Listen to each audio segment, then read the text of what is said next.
한국은 청년과 노인이 힘든 나라라고 부르는데 어느 정도는 맞습니다. 그러나 그 글로벌 전체로 봤을 때는 한국만큼 좋은 곳은 드뭅니다. 전에 이전 글을 읽은 분들은 이제 10년간 지중해 모델이 어떻게 부서졌으며 그게 나름 괜찮다고 생각하는 모델이 사회가 어떻게 변하고 있는지 봤을 겁니다. 대륙에 돈을 받아 가지고 난민을 받고 마약은 합법화가 되고 청년들은 일자리가 없고 캥거루족으로 전락을 하고 어 이것들을 봐야 되는 이유는 어쩌면 한국은 장기간의 고령연금에 올인을 해야 되기 때문에 이 지중해 모델처럼 될 가능성도 충분히 있기 때문입니다. 그리고 그걸 선도적인 입장으로 나아간 국가들을 보면서 우리는 어느 정도 사례를 파악할 수 있습니다. 우리는 이걸 통해서 무엇이 더 비효율적이고 효율적인지 이걸 구분할 수 있고, 반대로 또 어떤 상황이 벌어졌어도 우리가 어떻게 행동해야 되는지 판단할 수 있는 기반이 될 겁니다. 근데 단호하게 말하지만 적당히 살 생각이라면 한국만큼 좋은 곳은 없어요. 그리고 굳이 서울에 살 필요도 없습니다. 반대로 우리가 글로벌리스트로 진출할 생각이라면 뭐 스웨덴처럼 적당한 스타팅이 되어 줄 겁니다. 자, 한국의 청년 실업률과 노인 빈곤율 이것들을 보면은 한국의 최대 문제는 노인 빈곤율입니다. 그래서 앵글로색슨 금융 자본주의가 노인 빈곤율이 높은 편인데 보통 이쪽이 저축을 잘 안 해요. 이쪽으로 할수록 저축을 되게 잘해요. 그래서 이걸 보면은 청년들은 욜로를 할 생각을 버려야 됩니다. 내가 지금 돈을 버는 게 소비부자식으로 리치식으로 움직이게 되면은 나중에 웰시를 될 기회를 없어지기 때문에 결국 자유도가 떨어지는 겁니다. 연금을 좋아하는 이유가 뭐예요? 이번 달에 내가 돈을 좀 많이 써서 다음 달에 또 나오잖아요. 근데 그게 어디서 나와요? 자산 쌓아놓은 자산에서 나오잖아요. 여러분들은 자산 부자가 될 생각을 해야 합니다. 그리고 그렇게 자산 부자가 된다 하더라도 은퇴를 빨리 하겠다 이 생각을 하면 안 됩니다. 사실 은퇴가 빠를수록 치매가 빨리 오거든요.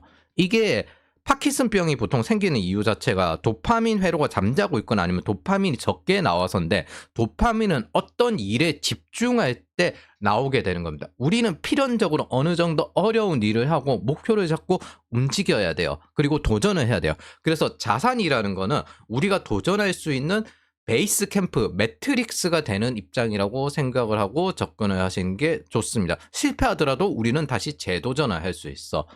즉 건강을 위해서라도 은퇴를 하지 않는 게 좋습니다. 그건 죽을 때란 거예요. 그래서 우리는 죽을 때까지 일하고 살아갈 준비를 하는, 삶을 개척하는 사람이 되려고 노력하는 게 좋습니다. 자, 이제 유럽 대륙의 환상을 깨보도록 하죠. 자, 국가별 청년 실업률입니다. 부동산 말고. 한국 청년 실업률 한 5.3% 되거든요. 유럽 대륙들 뭐 청년 실업률 보면은 뭐 이렇게 유럽 지역 전체가 14.9%, 프랑스 점 되면 17.7%, 요렇게 됩니다. 이탈리아, 남유럽은 뭐 작살났죠. 예.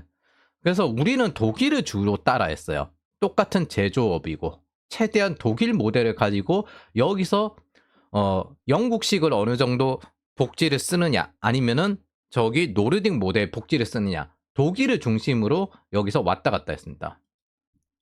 여러분들은 노인 빈곤율과 청년 실업률의 트레이드 오프 관계라는 거 어느 정도 기억을 해야 됩니다. 결국에 성장을 위해선 청년 실업률을 낮춰야 되죠. 잠깐만. 성장을 위해선 청년 실업률을 낮춰야 되는데 출산율이 잠재 실업률과도 관계가 있는데 여기서 앞 단계가 청년 실업률을 낮추는 게 기본입니다. 반면 사회 보호를 위해서는 노인 빈곤율을 낮춰야 됩니다. 근데 노인 빈곤율을 낮추려고 하면 청년 실업률이 늘어나는 이런 문제가 생기고 있어요. 이게 남유럽에 주로 생기는 문제들입니다. 신규 산업 진출이 나와야 청년들의 실업률이 줄어드는 것들이 더 크니까. 자, 개발자들이 신규 스타트업이나 신규 산업 분야로 계속 진출하는 회사들이 나오니까 어떻게 돼요? 개발자 연봉이 올라가고 개발자 부족 현상이 생기잖아요. 이처럼 청년 실업률과 노인 빈곤율이 어느 정도 트레이드 오프 관계에 있습니다. 그래서 사회 보호를 통해서 노인 빈곤율을 낮추고 그 다음에 성장을 해가지고 청년 실업률에서 나오는 세금으로 그게 쓰여야 되는 그런 경제 선순환이 일어나야 되는 거죠. 자, 지중해 모델을 비교해 보면 청년 실업률이 가장 높아요. 근데 노인 빈곤율은 적어요. 대륙 모델, 노르딕 모델보다는 효과가 상대적으로 적어 보입니다. 뭐 사실 거의 대륙 모델의 이런 거 은퇴가 더 헐 미뤄져 있기 때문에. 어쨌든 노인 빈곤을 투자하면 분명 해결이 가능합니다. 대신 청년은 포기해야 됩니다. 사실 지금도 어느 정도 그런 게 있죠. 이제 노인들 취업률이 청년들 취업률보다 더 높아졌어요. 물론 청년 숫자가 상대적으로 준 것도 있지만은. 그리고 노인들 소득이 청년들 소득보다 더 높아졌습니다. 자, 그래서 지중해 모델은 대륙 모델보다 성과도 없으면서 노인 빈곤율은 대륙 모델보다 높았기 때문에 아예 그냥 고령 보호에 올인한 것 치고도 심지어 성공을 하지 못했습니다. 이렇게 보면은 캥거루족이 많은 구조가 드디어 이해가 됩니다. 아, 여기서 지원을 제일 많이 받는 건 노인들이고 반대로 자산도 쌓여 있을 테니까 여유가 있으니까 노인들이 많잖아요. 근데 상대적으로 청년들의 일자리는 적습니다. 그러니까 어떻게 돼요? 집에 붙어 살게 되는 거죠. 그래서 남유럽은 또 심지어 북유럽과 달리 20살이 되어 빨리 독립하는 구조도 아니고 북유럽 같은 경우 한 15살쯤에 성인식하고 독립하는 걸로 알거든요. 좀 더 가족주의적입니다. 그리고 지역주의적이고. 그리고 이런 것들이 축구, 음식, 음악, 뭐 음식 문화 이런 것들로 이제 드러나죠. 자, 대륙 모델. 독일의 청년 실업률은 적었고 프랑스의 청년 실업률은 높았습니다. 하지만 역시 독일이에요. 독일보다 프랑스의 노인 빈곤율이 훨씬 적었습니다. 독일의 하르츠 개혁을 어느 정도 느끼게 되는데 독일의 청년 실업률이 이렇게 돼요. 폭증에도 9%가 되지 않습니다. 근데 프랑스는 청년 실업률이 기본적으로 낮아졌는데 16%예요. 그러니까 여기는 신분이 거의 변동되기 어려운 사회라는 거예요. 진짜. 노르딕 모델. 네덜란드 우선 배제합시다. 네덜란드가 노르딕 모델인데 얘네들은 노르딕 모델은 원래 그 법인세가 낮잖아요. 원래 낮은데 여기에 소득세 비과세까지 높여놓은 거예요. 그럼 이거 소득세 낮춘 거잖아. 이거 앵글로색슨이지. 앵글로색슨 모델이지. 그래서 네덜란드는 배제합시다. 얘네들은 또 이제 내수가 작아가지고 주로 수출로 먹고 사는 국가이기 때문에 영주권도 자유고. 그래서 인구를 따져서 다시 스웨덴을 보면은 네덜란드도 수도권, 우리나라 수도권 정도 인구 숫자고 스웨덴도 서울 숫자보다 100만 정도 많은 1000만 명이거든요. 저는 이게 도시 발전 모델이라고 생각하지 경제 모델이라고는 이해하지 않습니다. 어쨌든 스웨덴 청년 실업률은 22%. 그렇다고 미국처럼 고용률이 높은 것도 아닙니다. 이거는 나 조금 이따 이야기할 건데 스웨덴은 아예 그냥 사회보장 제도를 여러 가지 활용하는 걸 뭐 정부에 폐를 끼친다거나 이런 개념이 없어요. 노르딕 모델에서는 기본적으로 이게 당연한 거예요. 요런 걸 이제 자랑하는 게 기본적으로 노르딕 모델을 좋아하는 영향력입니다. 뭐 앵글로색슨 모델에서는 너 언제까지 정부 지원금만 받고 이렇게 살 거야라고 이제 여러 가지 눈치를 주는 이런 사회 분위기나 억압적인 분위기가 있다. 근데 노르딕 모델은 그런 게 없다. 나는 이 사회에서 보호를 받는다. 그런 식으로 가자는 게 노르딕 모델의 기본적인 방식입니다. 이런 것들은 반대로 이제 석유도 많이 나온 노르웨이를 봐도 크게 다르지 않습니다. 그래서 노르딕 모델 모든 공통 문제, 우리가 가지고 있는 문제, 부동산 가격 상승, 그리고 그로 인한 청년층의 부채가 늘어나는 것. 우리나라와 똑같은 문제. 왜냐하면 우리나라가 노르딕 모델을 진보 계통에서는 노르딕 모델을 가져왔기 때문에. 대학이 무료인 만큼 물가는 비싸고 부동산은 올랐어요. 그래서 우리나라는 전세 제도에 의한 가계부채지만 스웨덴은 임대를 많이 하면서도 생긴 가계부채니까 사실 이게 더 심각할 수도 있습니다. 우리는 이제 어쨌든 전세 사기에 문제가 생기는데 얘네들 임대하면서 이 악성 부채가 이 정도 수준이라 가지고 오죽하면 테러까지 나옵니다. 그리고 뭘 했냐면 마이너스 금리 실현까지 했어요. 그래서 가계부채 급증하고 부동산 가격 폭증하고 왜 마이너스 금리를 했어요? 소비 부양 정책 어쩌고저쩌고 하지만 저축하지 말라는 거죠. 하지 말고 우린 또 금리 낮춰가지고 수출 많이 해야 된다. 오죽하면 이것 때문에 총리를 끌어내렸습니다. 그래서 하우스홀드 뎁 이거 계속 증가하는 거 보시죠. 그래서 정부 부채를 90년대 열심히 깠는데 대신에 거기에 가계 부채가 증가했다는 거예요. 그래서 이래서 정책을 잘해야 돼요. 경제 성장을 기준점으로 기업의 생산성을 높이고 그럴 생각으로 접근해야지.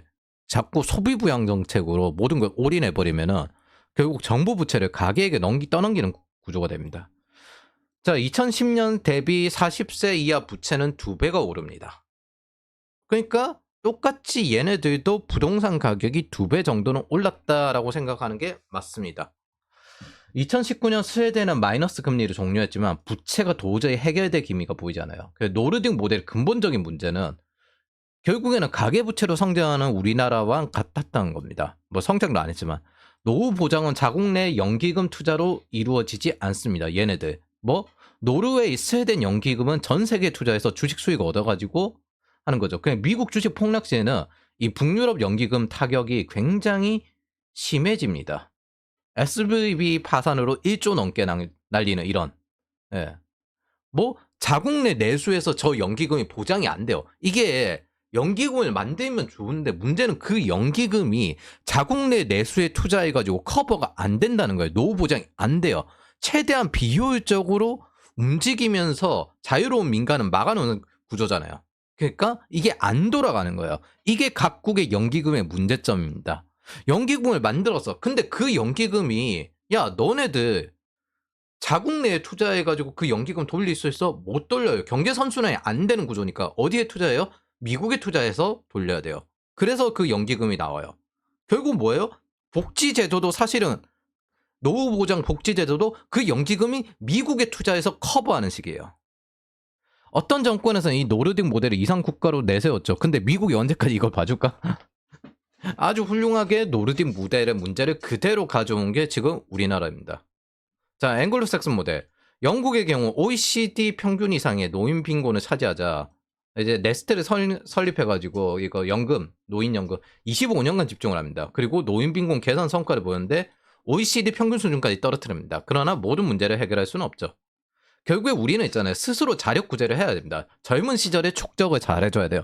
여러분들의 문제는 대부분 이제 그 청년들, 그러니까 모든 세대의 청년 시절의 문제는 뭐냐면은 리치를 추구한다는 거예요. 웰시를 추구해야 되는데. 근데 청년 시절부터 웰시를 추구하게 되면 노후에는 뭐 웰시로서 자유도를 갖추면서 점점 돈을 벌게 됩니다. 리치의 근본적인 문제는 내가 이 소비 수준을 유지하기 위해서 돈을 더 쓰게 된다는 겁니다.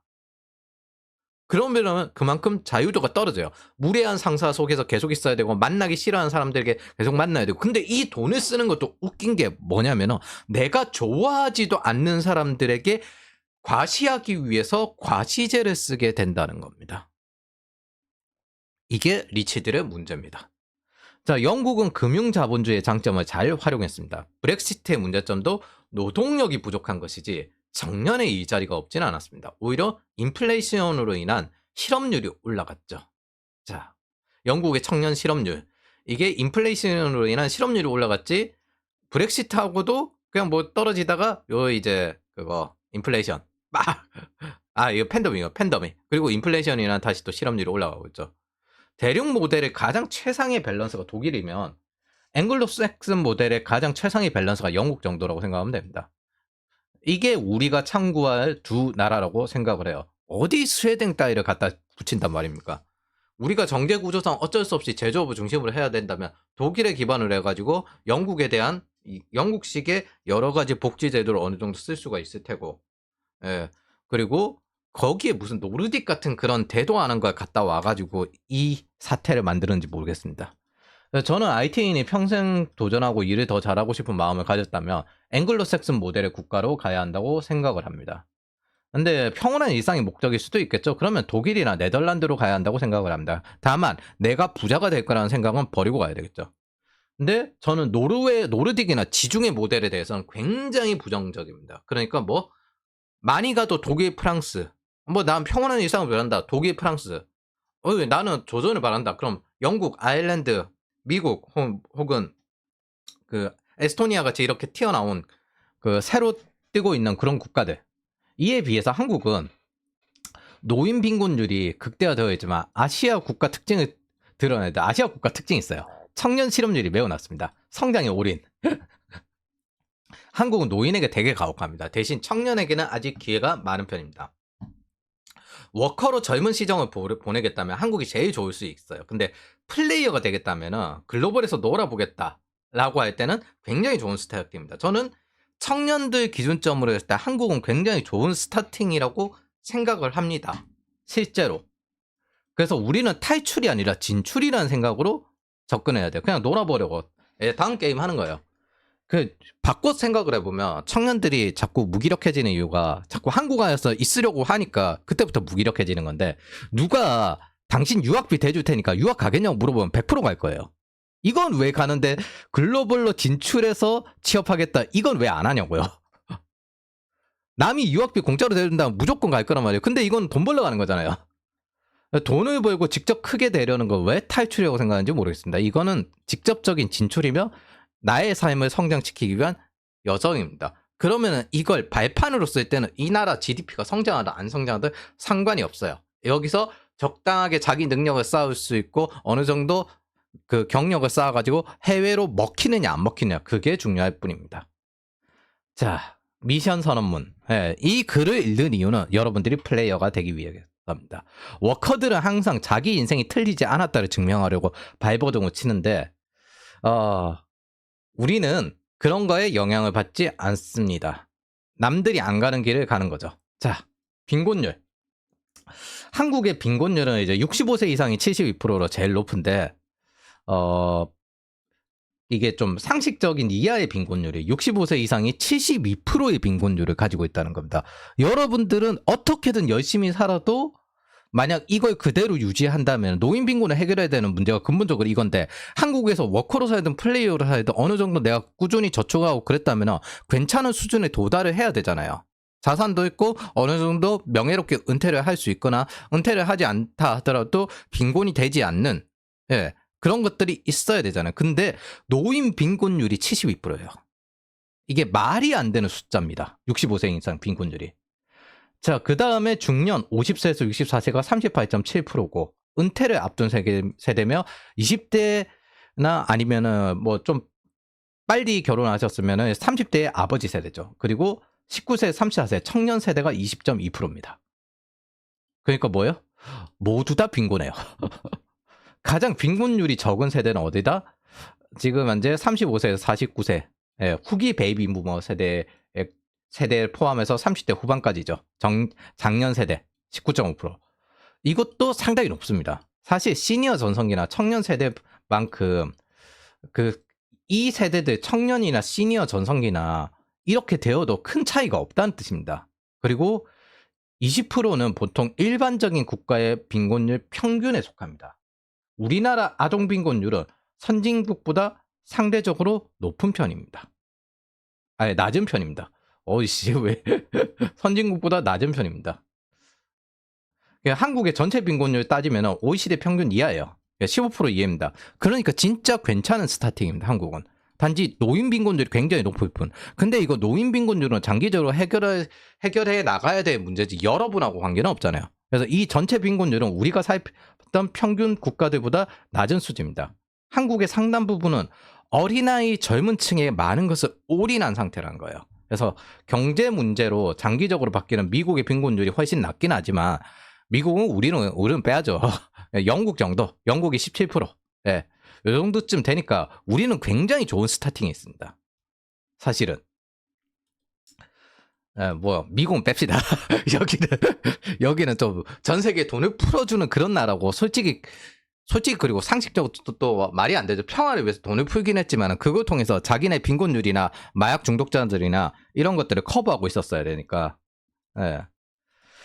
한국은 위에 점검한 나라들에 비해 모델이 크게 부족한 것도 아니고 타국에 비해서 좋은 선례나 아니면 반성할 부분을 참고하고 변화에 대비를 해야 됩니다. 뭐 이건 한국에 대해서 어느 정도 어떤 정책을 펼쳐야 되는지 그런 것들 생각하는 거고. 그런데 한국이 타국 모델들을 신봉할 정도로 부족한 나라가 아니라는 걸 이제 알 수가 있습니다. 노인 빈곤에 대한 이상사태에 대해서 대응하고 앞으로 저성장에 대해서 대응할 준비를 해야 되는 겁니다. 개인으로든 정부든. 그래서 지난 10년간 다양한 경제 모델들도 그 대응 방법을 찾아왔는데 사실 유럽도 인구 꺾이는 건 똑같았으니까. 그래서 우리는 국가를 경영하는 사람이 아니니까 우리 젊음의 최대 기회비용을 찾으면 될 뿐입니다. 그래서 한국의 노인 빈곤율이 왜 높아졌는지 이야기를 하면은 이 세대는 부모를 봉양하던 세대예요. 이 과정에서 IMF와 카드 대란을 겪습니다. 동시에. 그래서 90년대 후반과 2000년대 초반 카드 대란까지 겪고 난 다음에 부모를 봉양하면서 직장을 잃었어요. 그리고 자식의 카드 신용 불량을 막아주며 버텼습니다. IMF 때 이제 작살난 사람들 중에서 아직까지도 집에 같이 사는 사람들도 있다고 하거든요. 그래서 그 끝에 이 사람들은 좀 사회에 버림받은 경향이 있어요. 그래서 50년대생 노인 빈곤율은 일반적인 국가와 비슷하지만 그 윗세대 노인 빈곤율이 굉장히 심각한 수준이에요. 이게 무슨 뜻이냐면은 부모에게 돈이 뜯기고 자식에게 돈이 뜯기고 양 사이드로 뜯겼어요. 그런데 2000년대 들어와서 이제부터 20살에 대해서 독립할 거라 생각했는데 독립을 안 해요.